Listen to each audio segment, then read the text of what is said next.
What's up, everybody? Welcome back to my channel. It's Josseñia here, and today I'm gonna be telling you guys 5 tips to start your business in 2018. These are all tips that you may or may not have heard before, but I guarantee you they're going to help jumpstart your year and help you meet your goal of starting your business. Tip number 1 is to address and eliminate all your excuses. Excuses are the #1 killer to dreams because excuses allow you to procrastinate. It seems like whenever you have a new idea to start a business or even a New Year's resolution, all you get in your mind are a ton of excuses that prevent you from meeting your goal. Let's be real, excuses are not going to do anything but hold you back. So a great idea to help with your excuses is you can take a notebook and think about all the excuses that come to your mind and negate them and write them down. So whether it's, I don't have enough money, instead of saying to yourself, I don't have enough money, say, I'm going to do X, Y, and Z with the money that I do have, or I'm going to do X, Y, and Z to save up more money or to bring in more money to invest into my business. That could be you getting a new job or working harder at your freelance work, or just stop trickling off money to fast food or video games or makeup or whatever it is that you're trickling off money to, and investing that into your new startup. So definitely coming up with solutions instead of focusing on excuses is the biggest key, because excuses are not going to help you with anything, but solutions will help get you to your New Year's resolution of starting a business. You see what I did there? It was corny, but my second tip would be to keep it simple. Do not go from, being in the 9-to-5 mindset, being in the I'm complacent and content to where I am, to jumping into I want to build this huge intricate business. Oh my God, do not do that. Okay, so what I recommend is you come up with your business idea. What is it that you want to do? What is it that you want to offer to the world? Come up with that idea and figure out the most simplistic way to get it from an idea to being a reality. Okay, try not to overwhelm yourself by trying to wear millions of different hats and trying to do a million things at once, because you are one person, and like most people starting a business, you don't have the budget to hire 10-15 different people to do a bunch of different things for you. And even if you did, most of the time doing a million different things at once isn't really gonna make you super successful. Finding the one thing that you're great at and focusing on that is honestly what your niche is, and that's what you should focus on. My third tip is to read. Okay? Reading is so important. You can read ebooks on your iPhone, you can go to the library, you can find books online, you can listen to ebooks, even listening to podcasts. Just really educate yourself about whatever industry you're trying to get into. One thing that I used to do when I worked at Ulta, I would have to come in early in the morning before the store opened to stock. And I would honestly just listen to podcasts while I was stocking. And I would learn so much in that hour or hour and a half every day that I was working, versus me sitting in there listening to music. Or a lot of you guys know I take the train to school and I take the train to work when I used to work, and that was a 2-hour commute on the train. It still is a 2-hour commute for me to get to school. Instead of wasting my time listening to music, I will put in some podcasts, and I will listen to podcasts about marketing, about hair extensions. I will listen to anything that is remotely related to business or my business. Educating yourself is so important because you will find things that you had no idea about, or find out things that you need to know that you had no idea that you needed to know. My 4th tip is to be prepared for failure. And by failure, I mean don't expect to start your business and think that you're going to get tons of profit and income the first month, the first 2 months, the first 3 months, the first 6 months, the first year, the first 2 years, the first 3 years. Okay, everybody's business is different, and most people don't just hit the ground running, okay? Most people hit the ground and they trip and they fall and they might roll over and they might, lay there on the ground a little bit and breathe and catch their breath and then get back up and then fall down again, okay? That's what business is. Like, starting a business by yourself, you have to remember that you are you, and you are starting a business with the knowledge and the energy and the foundation that you have, and you have to build upon that, and that takes time. And there's absolutely nothing wrong with starting a business and learning at the same time, okay? Experience is the only way that you're going to learn. So this ties back into the excuses thing. Don't start a business and kind of hide it or not really keen in on it because you feel like, oh, I don't know this, I don't know that, I don't know how to do this, I'm scared of this. Because the only way you're going to learn is by doing.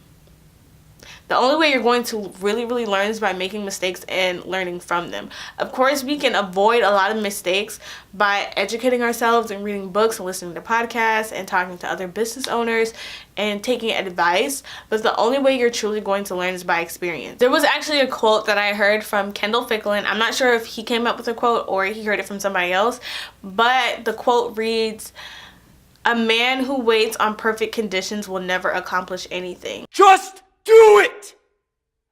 Don't let your dreams be dreams. Yesterday, you said tomorrow. So just do it! Make your dreams come true! And this is so true. Don't ever limit yourself to saying, I'm going to wait till this month to start my business, or I'm going to wait till I saved up this amount of money, or I'm going to wait until the new year, I'm going to wait until X, Y, and Z. Some people dream of success while you're going to wake up and work hard at it. Nothing is impossible. Putting things off is never a good idea because, number one, your days are not promised. Not to be morbid, but I'm just saying, you're tricking off time. You're losing time that you could be learning, that you could be growing, that you could be putting energy into your business, okay? That feeling of putting time into your business and growing is such a great feeling, and it's such a complex feeling, and I'd hate for you to miss out on it because you're waiting for a certain period of time.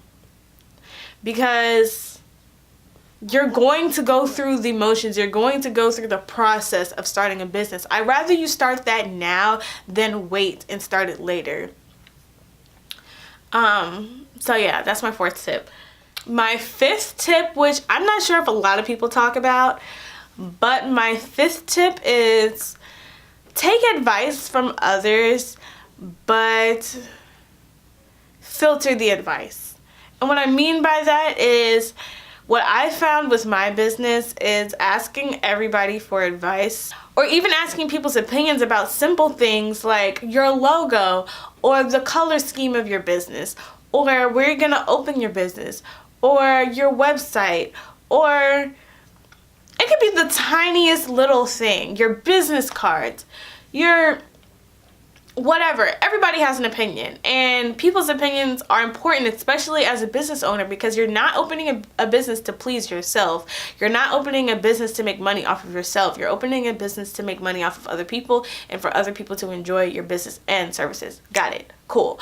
But at the same time, you will find that you ask everybody's opinion and everybody thinks something differently. And most of the people that you ask are not business owners, or they're not, they might offer services to people, but they're not in the same lane or trying to do the same thing that you're trying to do.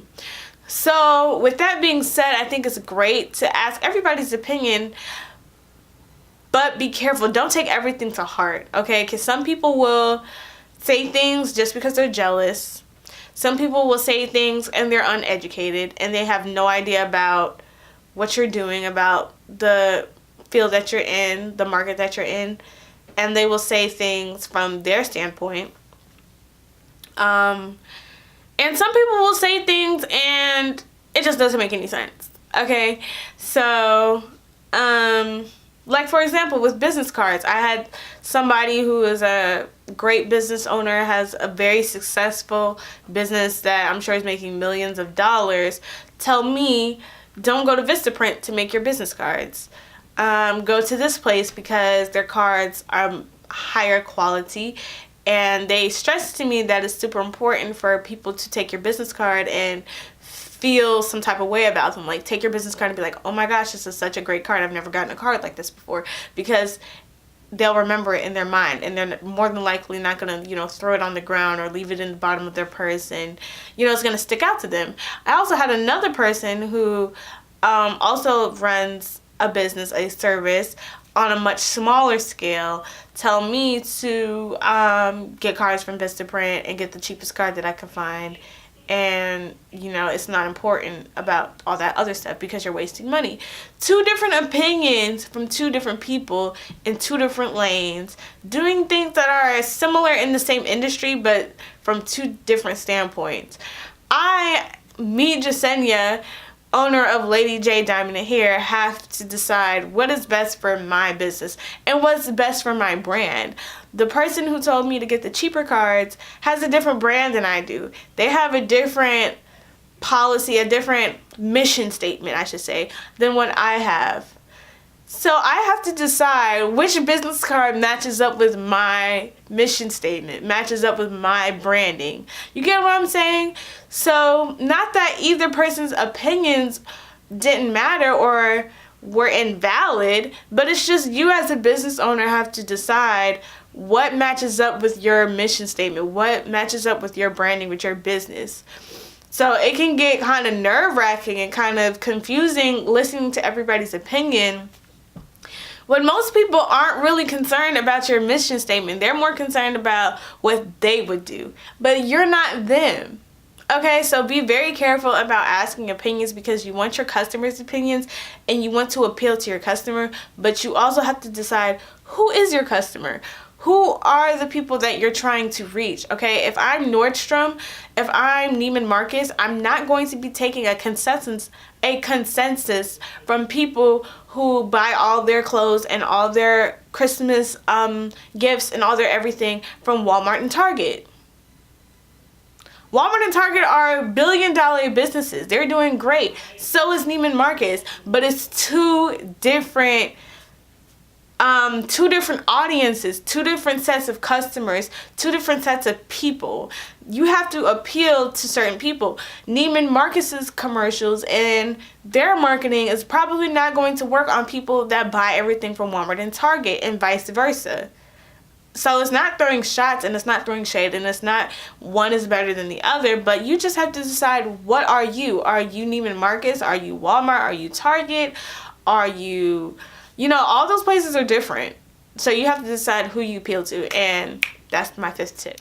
So I'm going to give you guys a bonus tip, a little 6th tip, okay?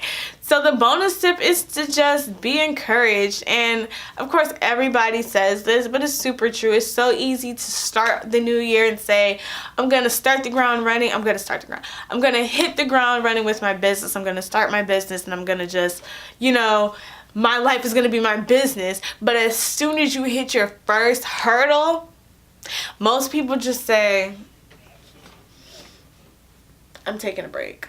Like, most people will honestly get discouraged and will stop and will go back to whatever they were doing before. And if you're serious about starting a business and being an entrepreneur, you have to be on 10 even when conditions are on 2. Okay? And that's super hard. It's very hard to stay encouraged when your business doesn't seem to be flourishing. But I don't know about you guys. I'm a Christian, and in Christianity, you're supposed to walk by faith and not by sight. And even us as Christians, most of us don't do it. Honestly, we say it all the time, but a lot of people walk by sight and not by faith. So you have to have faith in your business, no matter what religion you are, no matter what you believe in, whether you're Christian or not. That's something you can take regardless of who you are when it comes to your business, okay? You have to have faith in your business regardless of what you see. Okay, I have faith in God and I have faith in my business, and regardless of what I see, I have faith in those two things. I have faith in those two things. So I have to remember that even if I'm not getting a whole lot of sales right now, even if I'm just not sure what's going on, even if I'm super discouraged and I don't know how to do something, I have faith that it's going to pull through. is going to pull through, and then this time next year I'm going to be shook, because I'm going to look back and I'm going to say, wow, like I am at a whole different level right now than I was a year ago. And remind yourself of that. Think about where you were a year ago and how far you've come since then. And if you haven't come a long way, why is it? Were you doing this? Are you doing the exact same thing that you were doing last year? And what do you need to do to change? So it's all about progression and not invalidating your progression. Even if it's super slow and it's just a little bit, you should never invalidate your progression, okay? So anyways, I'm gonna stop. That's all my tips for today. If you have any questions, definitely comment down below. If you like this video, give me a big thumbs up, subscribe, and let me know in the comment section. You guys have to talk to me. Okay, I cannot know how you're feeling if you're not commenting. So please comment down below and tell me how you feel about this video. I definitely want to do more lifestyle videos, more tips and tricks, more behind the scenes, more, you know, videos about other things other than hair and makeup. I'm still going to do hair and makeup on my channel, but I definitely want to do more different grammar. I definitely want to do different types of videos on my channel, so definitely comment down below. Give me requests, tell me what you like, tell me what you don't like, subscribe, become a part of the tribe, a part of the group, a part of my subscribers, a part of my little YouTube crew, okay, whatever you want to call it. I don't have a name for you guys yet, so if you guys have a name that you want, let me know, because I don't have a name for you guys, so I'm gonna need some. That's gonna have to be a collaborative kind of effort right there to come up with a name for you guys. But happy new year, everybody. I hope you guys remain safe, happy, healthy. Stick to your new year's new lifestyle. I'm not using the word resolutions no more, because we don't know how to do resolutions. So it's about new year, new lifestyle, okay? So stick to your new lifestyle and all that, and I'll catch you guys in my next video. Bye.